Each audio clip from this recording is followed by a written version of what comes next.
ओम शांति।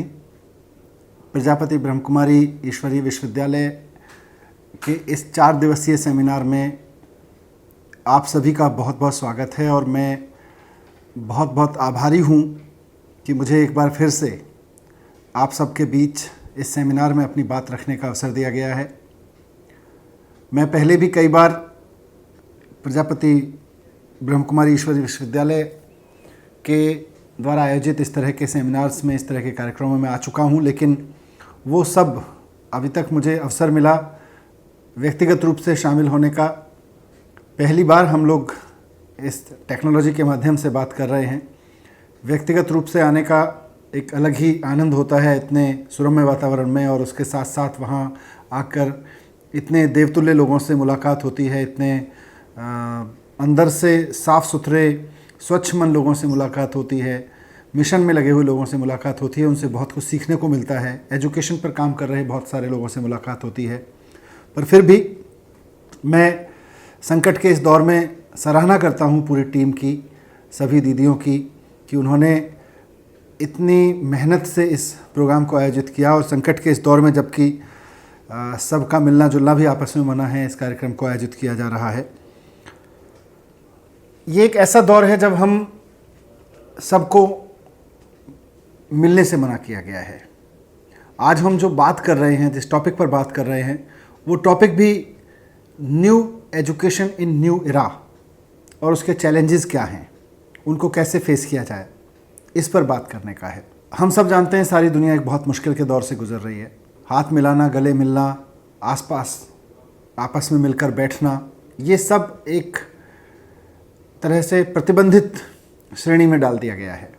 और जबकि इंसान की, एक आम आदमी की एक फितरत है कि वो मिलकर खुश होता है, बात करके खुश होता है, लोगों के पास बैठ के उठ के खुश होता है। हम सब सोचते रहते थे कि अपनी अपनी ज़िंदगी में कि कभी समय मिलेगा तो हम ये करेंगे, कभी समय मिलेगा तो हम वो करेंगे। लेकिन आज जब हमें फोर्सफुल्ली समय दिया गया है तो हमारा कोई अभ्यास नहीं है कि हम समय मिलेगा तो हम क्या करेंगे। एक अजीब सा तनाव है।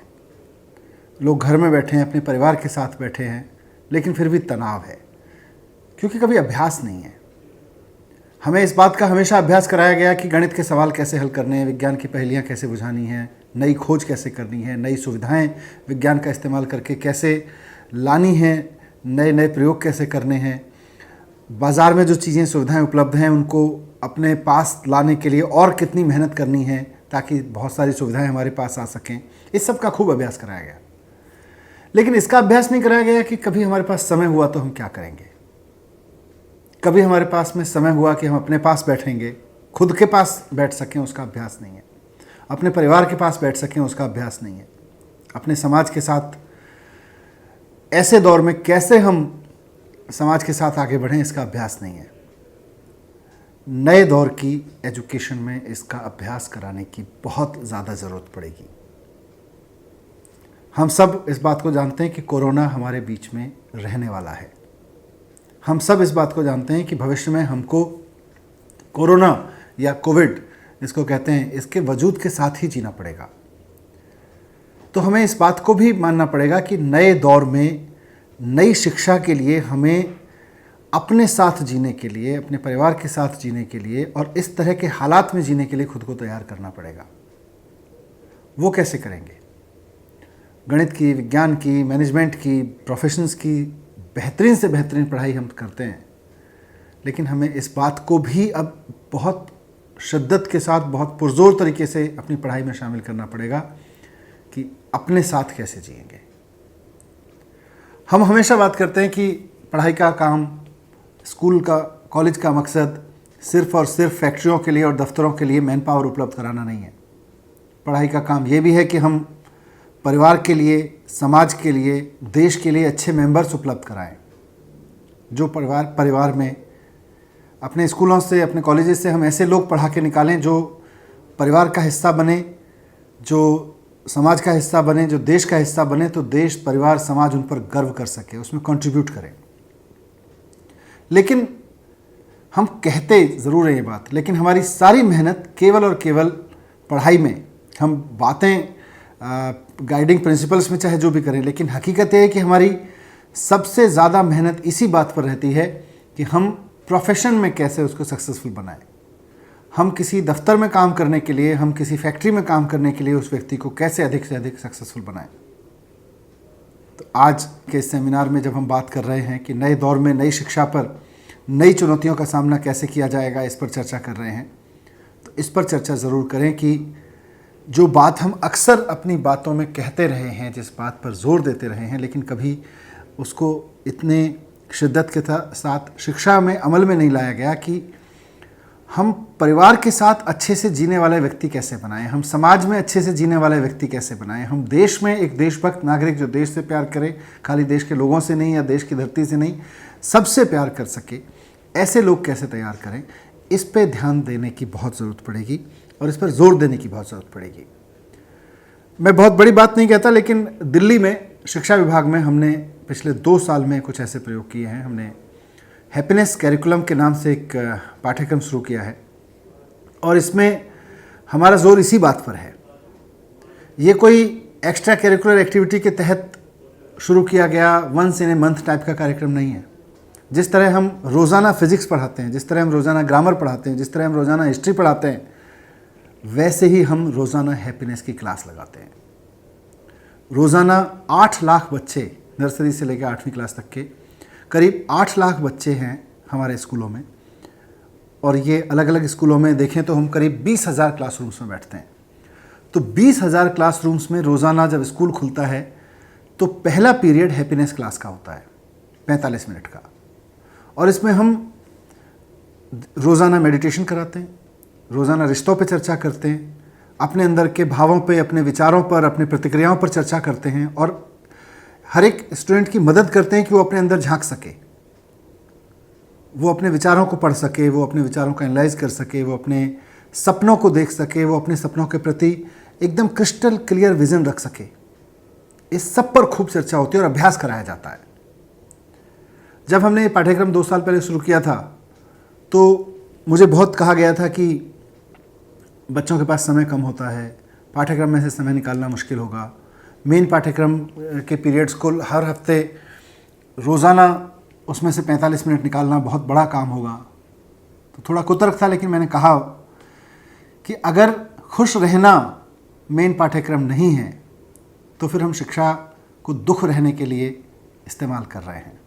अगर खुश रहना हमारे मेन पाठ्यक्रम में होगा तो गणित पढ़ना, तो साइंस पढ़ना, तो इतिहास पढ़ना, तो सामाजिक विज्ञान पढ़ना, तो अंग्रेज़ी हिंदी पढ़ना, तो मैनेजमेंट पढ़ना, तब इसका मकसद सही है। मुझे खुशी है कि 2 साल पहले ये पाठ्यक्रम शुरू हुआ और आज 8 लाख बच्चों के जीवन में बहुत ज़बरदस्त बदलाव देखने को मिला है। खुद शिक्षकों का मानना है कि बच्चे अपनी पढ़ाई को लेकर बहुत फोकस रहने लगे हैं। स्कूल का वातावरण, जहाँ लाखों बच्चे और शिक्षक बैठ के रोज़ाना मेडिटेशन करते हैं और एक अच्छे वातावरण में परिवार पर, रिश्तों पर, संबंधों पर, सब पे चर्चा करते हैं, तो स्कूल का वातावरण बदलने लगा है। खुद मैंने प्रिंसिपल से फीडबैक लिया, उन्होंने बताया कि बच्चों के अंदर एक राउडीनेस होती थी, वो उसमें वो कमी देख रहे हैं। तोड़ फोड़ करने की आदत होती है, हर चीज़ को बिगाड़ने की आदत होती है। वो बच्चों से कोई कह नहीं रहा कि बिगाड़िए मत, कोई कह नहीं रहा कि तोड़ फोड़ मत करिए। वो अपने आप ठीक होते जा रहे हैं, अपने आप उस दिशा में काम कर रहे हैं, अपने व्यक्तित्व में परिवर्तन ला रहे हैं। परिवारों की फीडबैक है, हमारे सरकारी स्कूलों में बहुत सारे बच्चे तो गरीब परिवारों से आते हैं। परिवारों से फीडबैक आ रही है कि हम अपने बच्चों में परिवर्तन देख रहे हैं, वो रिश्तों के प्रति और सजग हो गए हैं। एक बहुत क्लासिकल एग्जाम्पल मुझे किसी टीचर ने बताया कि एक माँ अपनी शिक्षिका को आके अपने बच्चे की टीचर को आके बताती है कि जब से आपने ये कुछ हैप्पीनेस वाला कार्यक्रम शुरू किया है स्कूलों में, मेरा बच्चा आके स्कूल से घर आता है तो मुझसे खाने के बारे में पूछता है। जब मैं उसको खाना देती हूँ तो उलट के पूछता है कि आपने खाया क्या, और सिर्फ पूछता ही नहीं है, किचन में जाके चेक भी करता है कि माँ के लिए बचा है कि नहीं बचा। एक गरीब परिवार की माँ के लिए उसका बच्चा अगर आके ये पूछ ले कि माँ आपने खाना खाया कि नहीं खाया, इससे बड़ी बात क्या हो सकती है। और ये परिवर्तन बच्चों का खुद मानना है कि हैप्पीनेस क्लास की वजह से हुआ है। भाई बहनों के जो छोटी छोटी चीज़ों पर झगड़े होते थे और उसकी वजह से कई बार बच्चे कुंठा में आ जाते थे, वो झगड़े मिटने लगे हैं। अब रिश्तों को बोझ नहीं मानते हैं परिवार के लोग, बच्चे अपने परिवार के लोगों के रिश्तों को। तो ऐसे बहुत सारे परिवर्तन हुए हैं। लेकिन ये क्यों संभव हुआ? क्योंकि हमने इसका अभ्यास कराया, क्योंकि हमने इसको किसी एक्स्ट्रा करिकुलर एक्टिविटी में नहीं डाला, जिसको आप मन करे तो महीने भर के एक क्लास में आ जाना, हमने इसको रोज़ाना 45 मिनट की एक मेन कैरिकुलम की क्लास में डाला। हमने हैप्पीनेस कैरिकुलम को मेन कैरिकुलम बनाया है, हमने इसको एक्स्ट्रा कैरिकुलम नहीं बनाया है। तो नए दौर की शिक्षा में हमारी जितनी भी ख्वाहिशें हैं, हम जितना इंसान को देखना चाहते हैं, हम जिस तरह से आदमी को आगे बढ़ते हुए देखना चाहते हैं, जिस तरह जीते हुए देखना चाहते हैं, उसके पाठ्यक्रम को भी मेन पाठ्यक्रम बनाना पड़ेगा। सारे जंगलों को काट के कागज़ कैसे बनाया जाएगा इसका अभ्यास बहुत करा लिया, लेकिन उन कागज़ों पे जो लिखा जाएगा उसको पढ़ के जीवन में अमल लाने का अभ्यास भी तो कराना पड़ेगा ना। हैप्पीनेस पाठ्यक्रम में हमने इसकी कोशिश की है। मैं उम्मीद करता हूँ कि टेक्नोलॉजी के माध्यम से आयोजित इस कॉन्फ्रेंस में ऐसे तमाम मुद्दों पर चर्चा होगी और शायद हम सब लोग मिलकर इसका कोई रास्ता निकालेंगे कि आने वाले दौर की शिक्षा में हैप्पीनेस, खुश रहने, खुशहाली को कैसे मेन पाठ्यक्रम का हिस्सा बनाया जाए। वो कोई एक्स्ट्रा करिकुलर एक्टिविटी ना रहे, वो कोई विशफुल थिंकिंग ना रहे, बल्कि एक मेन थिंकिंग रहे पूरी पढ़ाई के पीछे। इसका कोई रास्ता निकलेगा। मैंने जो बातें कही वो इस दावे के साथ नहीं की कहीं कि मुझे सब कुछ आता है और हमने सब कुछ कर दिखाया है। हम प्रयोग कर रहे हैं, दिल्ली के सरकार के स्कूलों में सफल प्रयोग कर रहे हैं, लेकिन हमें भी बहुत कुछ सीखने की ज़रूरत है, समझने की ज़रूरत है और अमल में लाने की ज़रूरत है। आप सबको मैं रिक्वेस्ट करता हूं कि जो भी विचार आपके पास आएंगे सेमिनार के इस पूरे कॉन्फ्रेंस के आयोजन के बाद इनका संकलन होगा, उससे भी हम फ़ायदा उठाना चाहेंगे।